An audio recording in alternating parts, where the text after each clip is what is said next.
Mm, Hello, everyone, again, and welcome to those who might be seeing this a little bit later, too. Glad to have you. Um, we're so excited to have you here again. For some of you who joined us the other day when we started to introduce our new ventures and all the fun things that we're doing, we've been feeling it. We've been there's been a lot of fire going on, and it's really exciting, and also it's just like so crucial that we have community and support from everyone. So it really is like it's an exciting fiery responsible fiery time, So Fire of transformation. Like yeah, it's that kind of yeah, fire, yeah, It's 100%, fire of 100%. transformation. And yeah, we're super psyched. Um, if you know either of us, maybe DEIcipher has come out of left field. Yeah. But but it kind of also shouldn't have come out of left field, if you know either myself or Ruth Ann. So here's what we want to do with y'all today. And for those of you that are going to watch this as a recording down the line, hi, we want to get to know you. Let us, big up us, somewhere. Connect with us in some way. We'd love to hear from you and, hear what you juiced about this transformative process, about growing leadership, about growing decentralized leadership within your organizations, about diversity, equity, inclusion, anti-oppression, anti-racism, transformative work that actually works. What does that mean when we're saying it works? What are our aspirations? How do we move a needle? How do we move past performative? How do we get through the obstacles? Wow, should there seem to be a lot of those. But we have a focus, what we want to talk about today, and what we've called you in to explore with us is our approach to our work. We want you to get to know us, and why our approach is unique and what we're building on.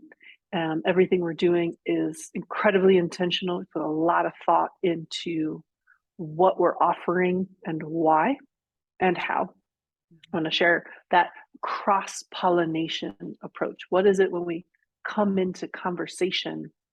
What is it when we explore intersections, whether that's industry or a learning approach or these core domains of learning and exploration that we've named in DEI Cipher. So first we're going to give a little introduction to ourselves, to the company, and we want to get into really the core today on this cross-pollination approach. That's our vibe. Meaning, gosh, we have so much we want to talk about.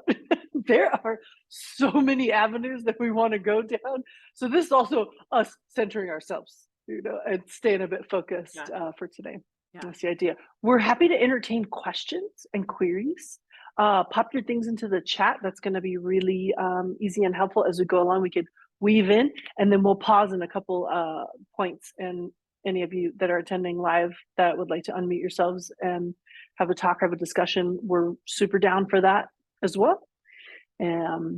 And if you're going to watch this as a recording, email us your questions at any point in time. It's DEIciphergroup@gmail.com is our email address.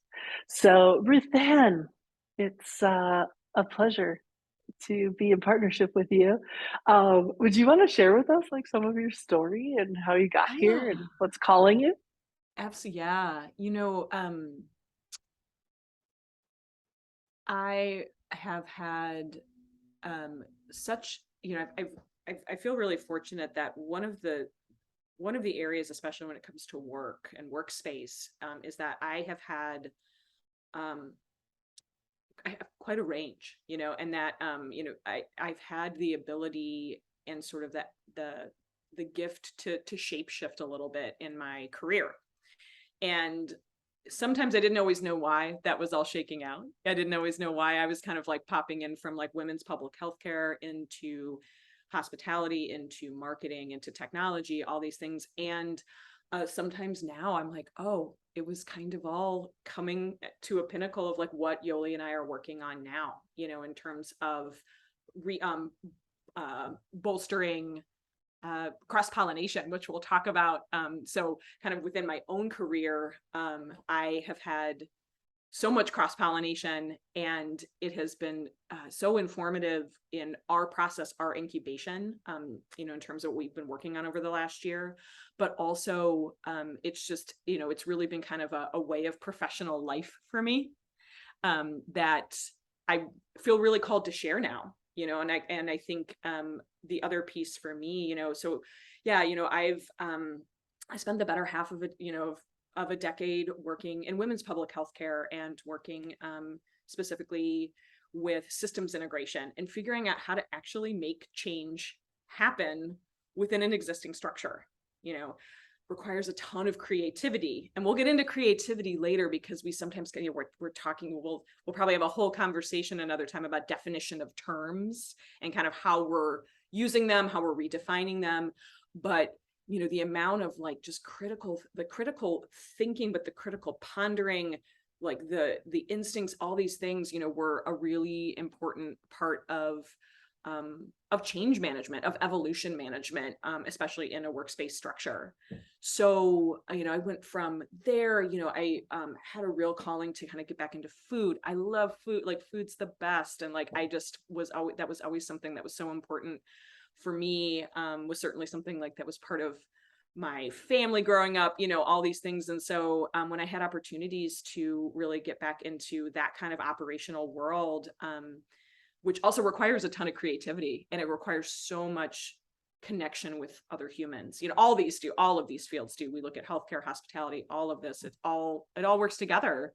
I had some space then, to basically kind of start really help incept a marketing and PR department for a really large restaurant portfolio. I don't have a marketing background. I come from philosophy and linguistics. And from a degree perspective, if we want to talk about degrees, but I had someone, who I was working with in that group that was like, I think this might be something you want to look into more, and got opportunities to kind of really get in on the ground floor of that process.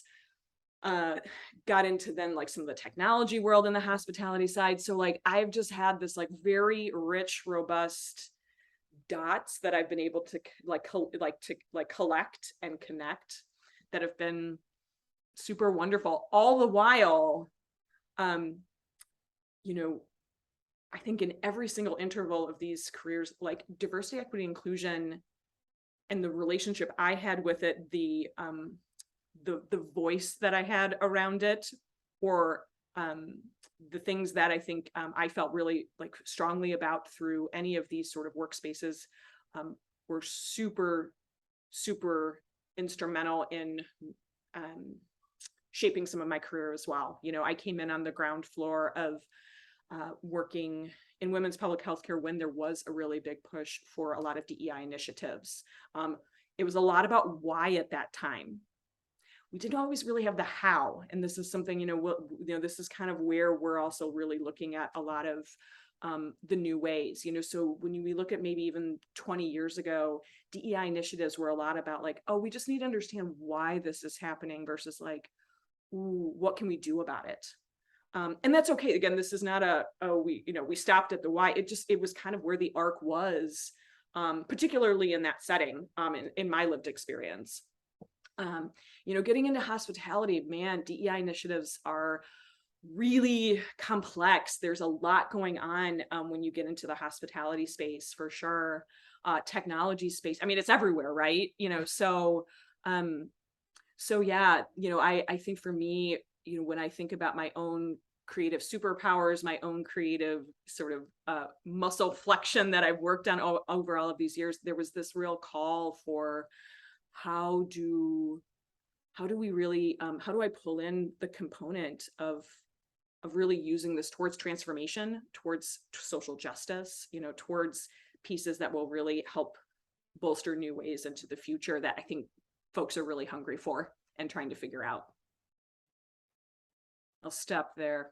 I'm done. Oh, I love it. Yeah. I mean, but you actually named our 4 core domains as you were introducing yourself, when we're talking about whether it's a DEI approach. You'll hear this language of decolonization out of my lips a lot. I will explain what I mean from here until Yeah. infinity.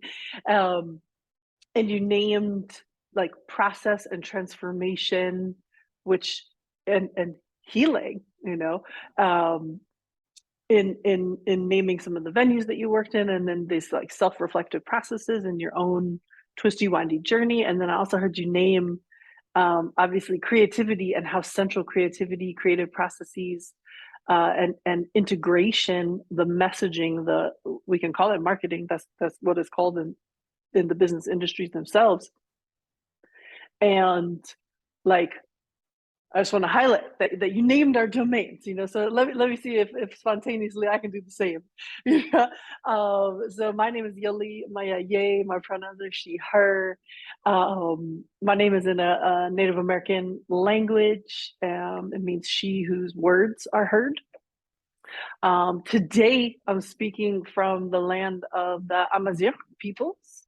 I'm in North Africa on a deep journey, connecting in newer and creative ways with my own lived purpose, shaking things up and hitting a reset button on a personal journey. How can I show up in the world through my gifts, through my passions, through my joy, through my pleasure, in a way that adds to, rather than just either occupy space or suck oxygen, or take away, but like, how can I add to? How can I transform?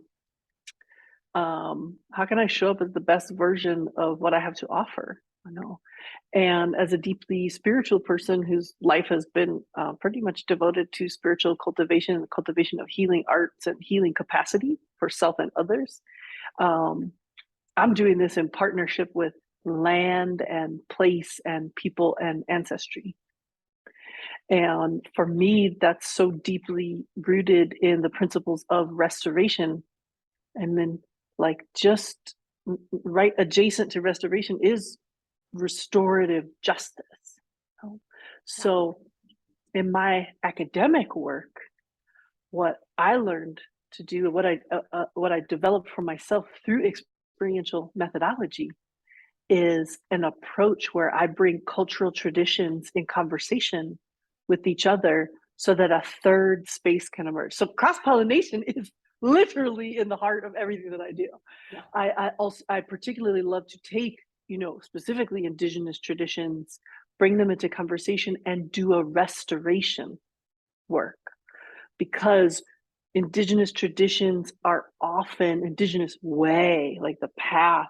It's often universal. They're often identical when you can break them down into the parts, key point, as they define themselves, And so in those third spaces and fourth and fifth and sixth spaces, something really juicy lives in there, because that space isn't defined by the dominant social, economic, religious construct that we all are oppressed by, because it is oppressing us.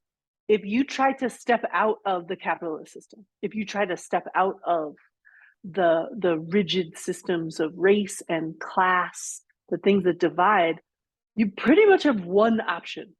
You need to go probably up to the Arctic, and be in the wilderness, because honestly, even if you don't own the land that you're on, so if you're like, no, I'm gonna go up, I'm gonna homestead, a frontier, on what land? Because whatever land you're on, somebody's gonna say that they own it. And so I mean, it's got to be you're in your own personal episode of Alone. That show, I watched that show. That thing's intense. There's something I like about it. Side note. Okay, anywho.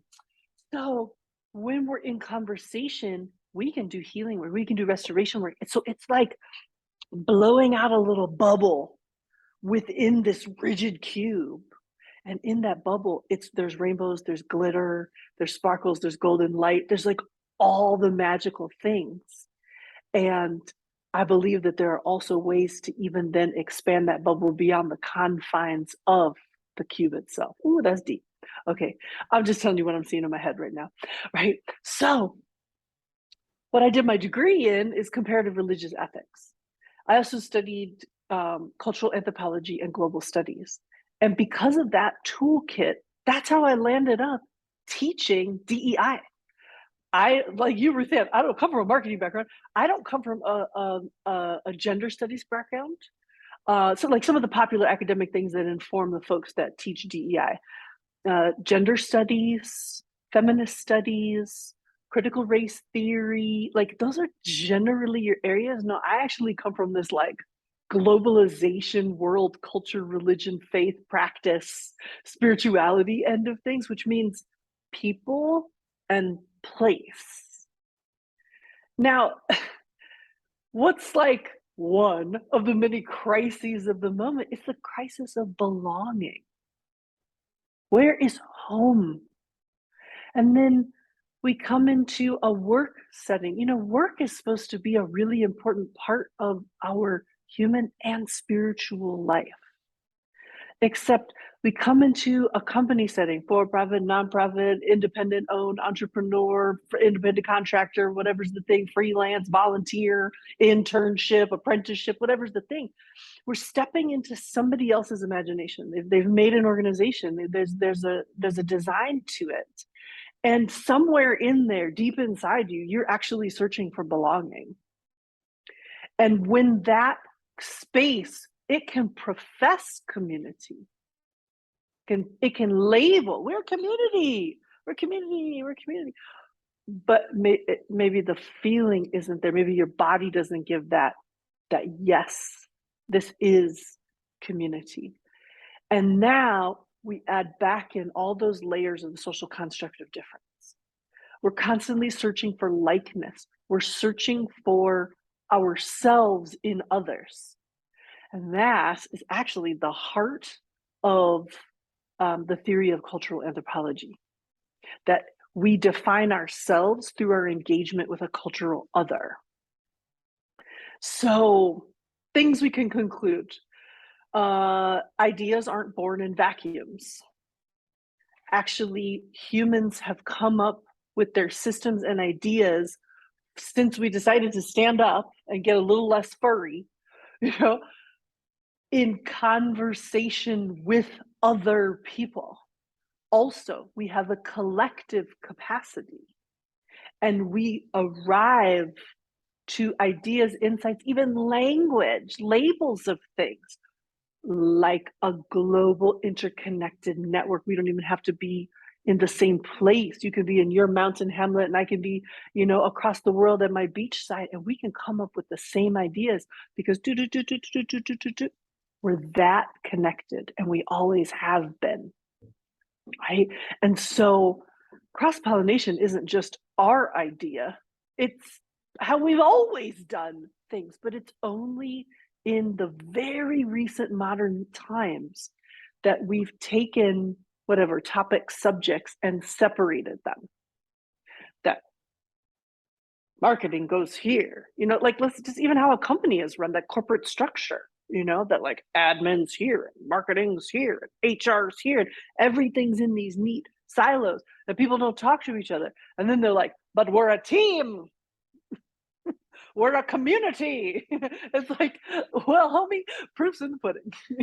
Like, and on top of that, as a BIPOC person, if you're in a queer body, if your English is not your first language, if you're different, if you're disabled, if like, then you're in a whole other experience that you're like, is there anybody here who's able to even tap into this fact that like I'm having a totally different experience than the person sitting next to me, and I'm either advantaged or disadvantaged as a result? You know, like, hey, can there be a space where I'm not harmed as a person with marginalized identities, that in this organization, this business, this nonprofit, that we do better? Like, is it possible, you know? And so I'm like, is there anything else I wanted to say about myself? I don't know. Some other time. No, Yoli, like, man, and Yeah, yeah, jump in. no, you're making me, I mean, you're, some of the things that I think, again, we talk about often, and something I want to speak to from some personal narrative, having been in quite a variety of, I've worked in nonprofit, I've worked in tech, I have worked in more of a, bit more of a corporate structure, not like the Nike, I'm not rolling on the Nike side of large corporation, but, um, it's this very pyramid style of workspace these days is so, has basically pulled all of the creative space, which it is this balm and this ability for people to be seen and heard. And I think that's a piece that I want, was something that, as you were sharing, and this is where I really see creativity and why I think we really started vibing on this incubation, was that I was like, this is kind of the sauce. Like, this is a place to then really be able to center the margins, center marginalized groups of folks, because at the end of the day, the system of how all of the siloing is working and in the current workspace isn't working. It, like, how many people do y'all know that, I mean, man, it's either robotic, it is soulless, it is just, and this isn't even about your tasks. Like, there are times that, like, there are folks that the job needs to be a very, like, dedicated, focused, repetitive job, like that is sometimes, but like that is absolutely part of what happens sometimes here. And everybody's got different places there, but everyone still needs to feel seen and heard. Having decentralized leadership, having the ability for folks to come together in space and share ideas, man, what a way to connect folks. What a way to really show that the process, not just the end product, matters. And it will be a bajillion times richer. I remember being in circumstances where I would full on be in arguments about me saying, well, how we get there matters, so we need to take a minute. And they were like, no. And I remember being like, wait, what are we doing here? Like, is this a real conversation or a fake conversation? Because I'm not sure. I didn't get it. I didn't get that memo. I didn't understand that it was like, nope, let's just get it done. Don't get me wrong. We also just have to get stuff done, even in the creative world, right? Even in the marketing, where you've got to ultimately act. And, but the reality is, like, when you really actually make space for listening, make space for ideas, man, you've got some opportunity to also really center in margins and really help centralize BIPOC leadership, Yeah. BIPOC voices. Yeah. And I'm thinking of an example, Ruth Ann, a little call in action of the performative, got all my lights going here, some falling off. I gotta be looking good up here in my Moroccan palace. Yeah, So anywho, you're like, okay, hello. so I thought of this, yeah, hello. I need to shine. I got my silks, So okay, here's my example. So yoga wellness industry, performative marketing, where you change nothing about how your space is harmful to BIPOC folks, queer folks, marginalized folks, disabled folks. You change nothing, right? But in your advertising, you start showing BIPOC folks, for example, like this. And what we want to call in here, that's the call out. What we want to call in here is, like, your messaging, what you're communicating to the world through your marketing, as we call it, first, what has to happen is a process of inner transformation.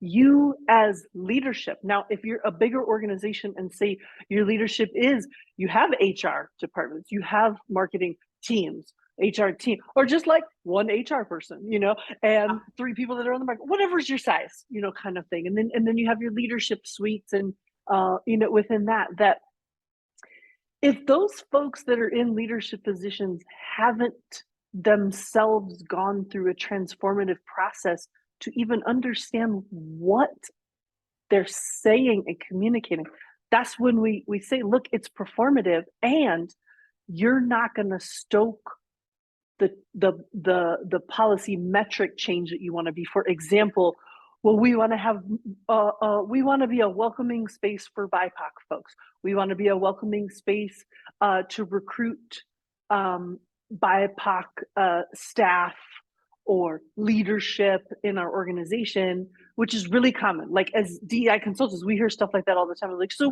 what do you want to see different? They're like, well, we want to have more BIPOC leadership and representation at the leadership level, at the middle management level, at the entry level. We want to see that in our customer base. We want to see, so we hired, some Black models, and now our campaign involves that. And so that's going to work, right?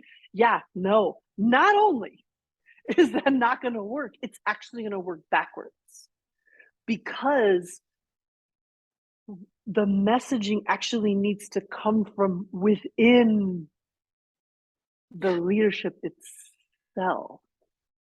Well, and can I interject here for a second? Please, because this is your masterful domain. So the thing that also I think that really comes through, and again, these were sometimes I would love to just write a whole book of memos. I didn't know, I just didn't get it, and I didn't get that when I started really delving into more marketing work and communications work. I was like, oh, well, everything that you every communication to your staff is a form of marketing.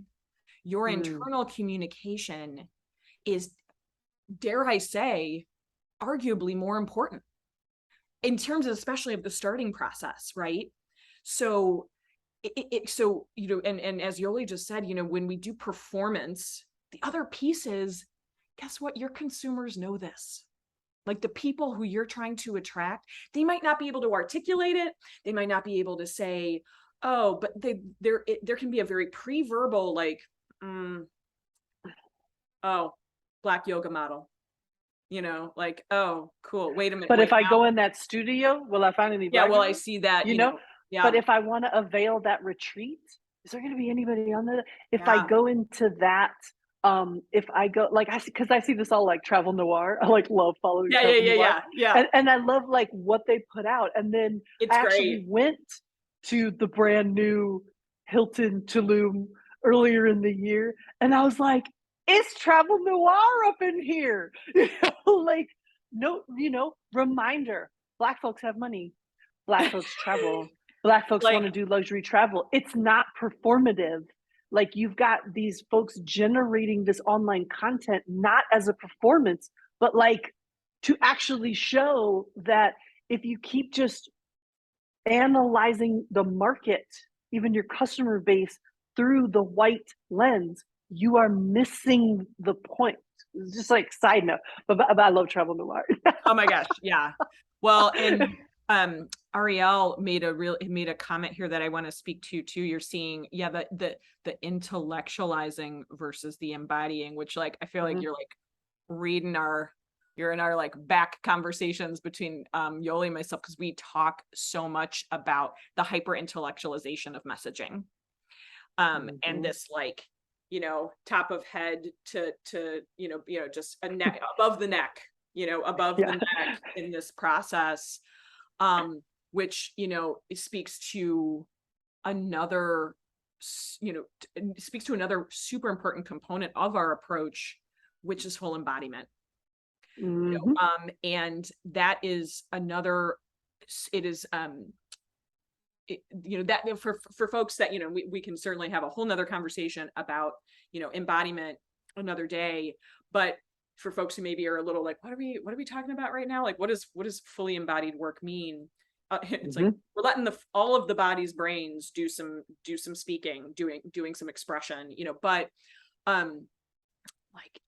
part of a very white centered model that then promotes competition amongst that intellectualizing of who's the smartest, who can say the, you know, the quippiest thing, who can outrank somebody else. And you know what, I'm gonna say too, like, I've probably been that person. I'm not, you know, like, I can't say that I haven't ever like had that, you know, I want to humanize myself in this process too. You know, and it's like there is you know, that is very white centered, it's very patriarchal in terms of how ideas get generated. And you know, I share that from a personal side also because I've seen what it looks like. You know, I've been in those incubations of like where I'm like, and they're not even incubations, it's like a cesspool where you're like, what is going on here? But I, you know, but it's hard not to participate.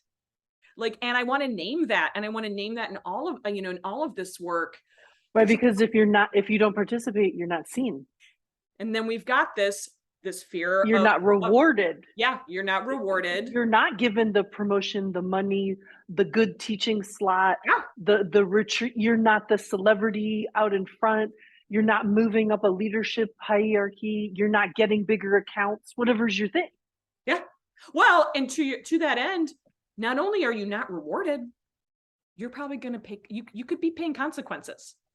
Mm-hmm. You know, you could even like this, you know, that's yeah, it's real. Punitive. It's punitive. It can be punitive as well. Yeah, it can be punitive. When you start to say, hey, I don't, whoa, like this is not, I know this is not right. This isn't sitting with me. Is anybody else hearing this?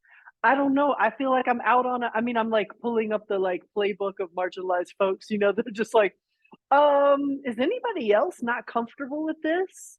You know, is anybody else deeply disturbed by this? Like, you know, but you know, Ruth Ann, I want to name, because I feel like we've talked through 3 of our domains so far of like decolonization, this cross-pollination comparative, you know, thing, the ethics at the root, creativity, messaging, integration. So I just want to name, as you're talking about body, rest. Woo! The rest of restoration. Why on earth would we be calling in rest? Okay, first of all, just as Ruth Ann was sharing with y'all, the body is the meeting place of transformative work. And we want to call in a point of transformation.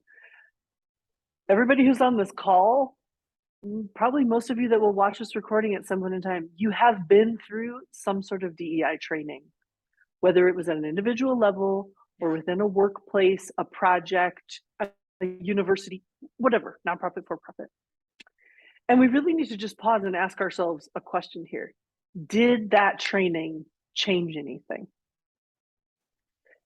And a very important second question, did that training actually create an even more harmful setting? So as Ruth Ann and I gather our qualitative and quantitative data to create these transformative experiences that we are creating for you all, we are hearing story after story of the failures of DEI initiatives. Now, that's not to generalize and stereotype that all are failures. And that's also to say, this is huge work. We've got the level of individual, the level of community, the level of policy and institution. None of these things transform overnight. But as scientists of transformation, what we can tell you today is that if the work doesn't come into this body, nothing changes. And the second we even name the body and we start thinking about the dimension of the body, you probably started yawning, not because what I'm saying is uninteresting, but because as soon as you pause and feel your body lets you know how insanely tired you are. You are so tired, you are ancestrally tired. You and all your ancestors, past, present, and future, are tired. And so we know, look, there's no reason to talk you through and do all the privilege exercises and check all the boxes. There's honestly no point in repeating what's already being done without supporting your rest. And for many of you, that is actually retraining you, re-educating you on how to obtain rest, even through action. And so for us, this restoration piece, I named it earlier as an outcome of cross-pollination, of conversation and cross-pollinated engagement. Restoration is also literally space for processing. We want to reignite your creative processes. Guess what? You're going to need rest. You're going to need the spaciousness to enable vision, attaining creative solutions, arriving to the process of creative problem solving. You know, we've named a really lofty goal of decentralized leadership. Decentralized leadership, you know how much imagination time, how much daydream time, trance time we're going to need to spend together to get there? It's not about doing, thinking, fighting. Da, da, da. I think we've had enough of that process. And I think that's just really made us all very, very, very tired.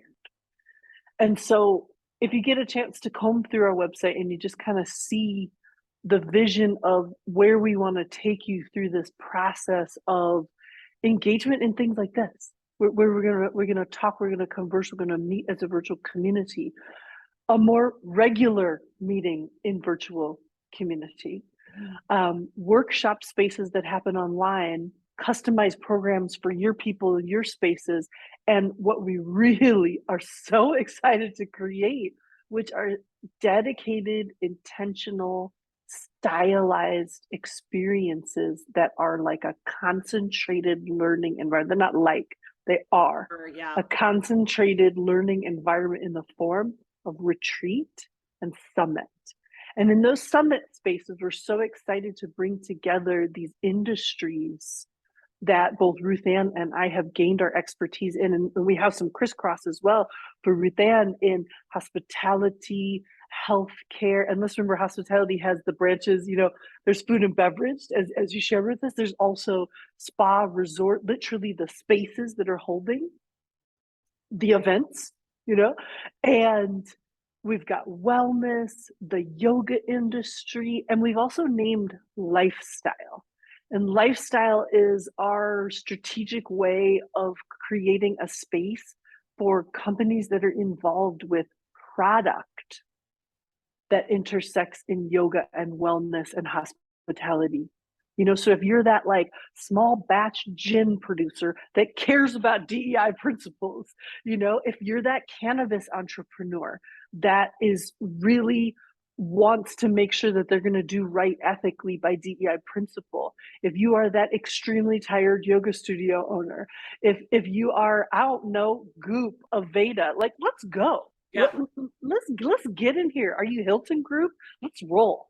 Yeah. You know, because we see how it all comes together and we think that, wow, a summit where those industries and think are coming together, that could be so enriching, because in the business world, those industries interact all the time. So we're excited to talk more about those things as well, but we really wanted to make sure that today we named it for you. You know, well, why? Like, why those things? Why cross-pollination? And why these domains? Well, and man, Yoli, like when I think about sort of the creative architecture that we even, you know, have gone through and will continue to go through, you know, as DEIcipher, you know, ad infinitum, this stuff doesn't end, right? But I think about, I want to hark back to like, I want to hark back to rest for a hot sec, because when I think about like the scaffolding of like how we, you know, the sphere, whatever, you know, whatever image we want to use, like that's like the glue, you know, and that can seem a little less than obvious sometimes, you know, but coming back to, you know, it's not just, and this, you know, again, super white centered moment of like, oh, rest means more naps. That's kind of like a silver bullet, like weird moment to sort of be like, whale, like, yes, absolutely. Chances are, especially if you got kids. If I think about like my own sister with a 5-year-old and a 2-year-old, like she works in education, restorative, trying to work through restorative justice in that setting. Like I can't even, I'm like, like, but it's, it's it's it of course, like actual rest and stillness is super important, but that static rest has kind of been this like thing, Yeah. like, look, y'all, like we got a lot of ways to talk about rest and nourishment, Mhm. and I think and coming back to this cross-pollination, this is also where creative process, communal creative process, individual creative process, and practice is a form of restoration and rest.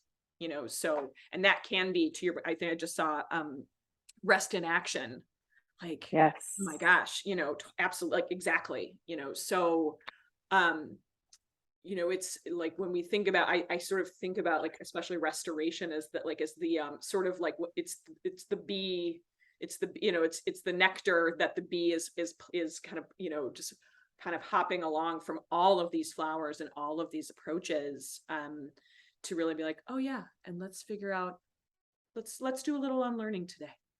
Here's a little here's a little pollen, like, oh, interesting. I also want to mention too, Yoli made me think of this, sort of the issue around like the fact that these processes are ongoing and we really need one another and community to continue our unlearning and continue this transformation process.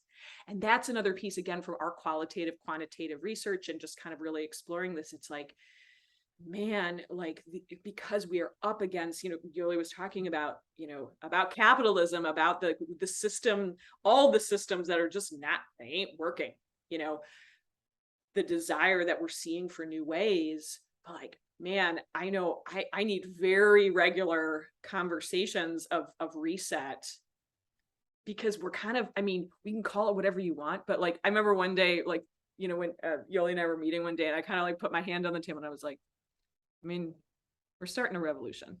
Let's go. I was like, but I kind of, I was like, so, I was like, revolutions all look very differently, right? They don't have to be out in the street. Again, another like particular concept of like what revolutions mean. Like they don't all look the same, but like I was kind of like, this Yeah. is, this kind of transformation is very, very, it's so crucial for this next phase of us Yeah, humans. absolutely. And I feel like we're coming towards the end of our conversation today, and I just want to Yeah. name these two things, friends, that you popped in the chat box. Chickpea, rest in action is possible when the doors to belonging are opened for all. I think Mm. that's such a beautiful summary of what we've shared today. Oh, I'm so yeah. glad that you Dang. paraphrase that. And yeah, I wrote it down. Yeah. Yeah. I was like, I'm like, I know, I'm I will like, attribute it to you, but it's too good. yeah. And also just, Ariel naming and just to not be alone in the journey. We keep, as we're preparing for you all, to take us all on these journeys, we see ourselves as participants just as much as we are facilitators. Yeah. And we keep, Big time. I mean, just before we hopped on, we were saying, where are the other spaces to talk? Where are the other spaces to meet? Where is anybody talking about any of the things specific in the industries that we're naming? And then we're like, we can sometimes name like maybe one author who then has their own dedicated kind of subscription situation, and they're holding talks that are very specific to their book matter, and we love that stuff. We amplify that kind of Yeah. stuff Yeah. all Absolutely. the time. But please feel free to tell us if you know of any other spaces like what we're offering, because we would also like to cross-pollinate with those people. But Yeah. we don't know of anyone. And I've been in, especially during the last, I would say, 3 years, I've been doing so much trying to follow different groups. I found more interesting yoga wellness lifestyle folks trying to talk about this DEI business and these dimensions in Canada than in the Yeah. States. And then like maybe one or two groups out in California specifically. And I'm sure Brooklyn's burst something or other because, they're always like, Yeah. running parallel like that. But no, Yeah. seriously, where is the discussion for what we're also saying here, like at the business level? If you are in the leadership level, where is that? Because it's so isolating, and that's so different from I'm working with a business coach and I'm getting some input on whatever you're getting the coaching. That's a very different thing. And so we do want to name that, like, it is fully our intention to create space. So please invite your colleagues in. Yeah. Please let them know that we're doing this. Follow us on the socials because we're going to post everything there. Sign up for a newsletter. We're going to post everything there. This isn't like a performative thing, like more followers. No, like literally, if you want to be in touch about our stuff, then follow us because that's where we're going to announce it. Please share it with your other colleagues and folks from there because why aren't we talking? Why aren't we meeting? Why aren't we talking about the future of these billion, borderline $1 trillion industries? I was just doing the research last week. The numbers, the forecast. Have you all noticed that for wellness, yoga is part of that, right? For wellness and hospitality, the numbers never went anywhere in the pandemic. And the forecast numbers are massive. We're on the edge of global recession. Everybody knows it. And these numbers are only predicted to go so up. So we're talking about a lot of power. Why not we harness it? Why not we start a revolution? Just saying. And while the thing too is like, I think, while when we've had these conversations about this, the monetary depth and breadth of these industries, like what that also tells us is like people are looking for healing. They are looking, like there's a reason why there's been so much burgeoning. Now, this is also where, of course, we come back to our domains. We talked a little, we didn't really get into a ton of ethical pieces today, but holy crap, how much space is there for this, for the profiteering, for the misdirection, for the exploitation, and coming back to, again, the space of rightness, of justice, of right living, within the, all these things. It's like, man, this is a crucial conversation with the fact that, again, there's so much calling for people to really, they're looking, and becomes a question of, well, but also, like, there comes a question of like, okay, that's great, but also what do you find, and then is that really in right alignment? Has that really been thought through? Has that been intentional? And that's just not always how it works. And we'd like to change that. We'd like to insert ourselves into that space to say, hey, you can be both. This isn't about like, this isn't about like, oh, that means don't make money. That means, oh, have this like kind of lofty bypassy relationship with making, like, we live here on earth. Like, we like, it's all good. Like, that would be silly. But man, there are lines and boundaries and barriers that are just super important right now at this juncture, especially with this industry. Yeah. Whew. Wow, friends. And there's so much more to talk about. I know. I'm really thankful for friends that could join us live and friends that are going to watch this as a recording. Really communicate with us, be in touch, hit DM us on Instagram, hit us up on LinkedIn, like for real. We're gonna have lots more. We're very excited. We felt today was a really blessed day, really special day to announce our presence in the world and initiate the changes that we want to create by doing it. You Yeah. know, and even just the feedback that we have from this call today, we know that we're on the right track, and that like this is really our collective journey that we all get to be a part of. So let's roll. Yeah. You know? And let's go to beautiful places and rest together. Let's do it. Yeah, man. Like that's real. I mean, and that, yeah, Yeah, it's such a, we that's it's just one of our favorite spaces. I think both of us are just like, oh man, retreats, like doing stuff at people's, like all the like, and work, I feel like when we want to work up, when we've worked up with people, it's like, in office, in workspace, it's like, oh man, but let's pull in a retreat. Let's get off campus. Let's just really, yeah, go somewhere yeah. else. But uh friends, thank you so much for being here. Thank you so much, Ariel. Oh, you're the best. Appreciate that. Thank you both so much for being Nice. heart. Yes, some Very good heart, exciting. good hearts. All the I even like this one. This is our one from back in the day. Yeah. Circus yoga Yeah. style. So yeah, All stay right. Well, tuned. See yeah, you stay all tuned. soon. And yeah, more to come. We'll announce more of our next gathering and more topics. If you have any topics, let us know. Yeah, for We're sure. super interested in hearing about kind of what is calling out, what's calling to you to hear more about. We really value that collaborative pollination there. Speaking of cross-pollination, so Yes. yeah, Yeah. All right, friends. We'll catch you next yeah. time. Thank you. Bye, y'all.